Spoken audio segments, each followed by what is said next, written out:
Well, I know one of the things that you are passionate about is veterans, and I want to hear about the National Service GI Bill. And I appreciate your service, more than 20 years in the U.S. Army. What would the National Service GI Bill do, and how is it different than maybe the support that veterans get already?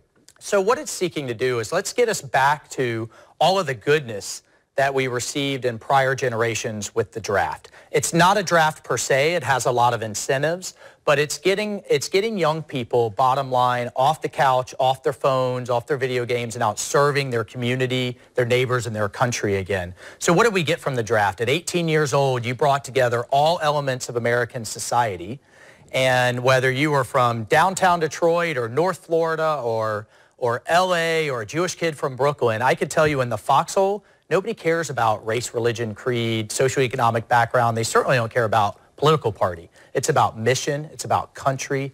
It's about getting the job done. And, you know, it really came home to me when a veteran that I became very close with said, who grew up in the segregated South, an older veteran, you know, the first African-American, the first black man he ever spoke to in his life was his 19-year-old bunkmate in the Navy.